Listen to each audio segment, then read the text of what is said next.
ese shawuza kunyiba kumanywa nkawe umuntu w'umujama yewe ndi kumanywa Aisha nkawe ubonye nkwe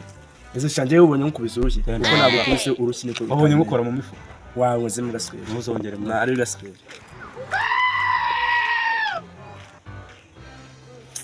uretse sha tuzahurira n'ahandi mwa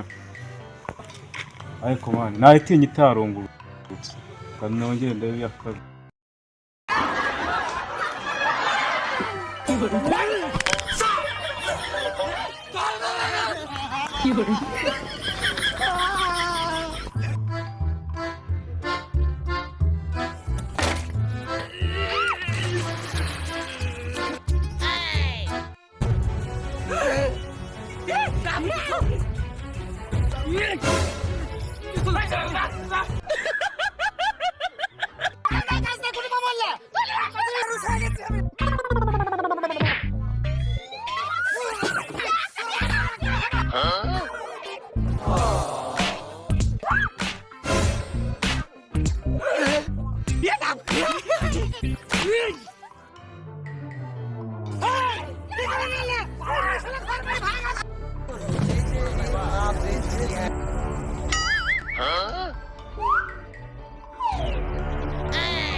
waruzi ko ari umurara w'ubundi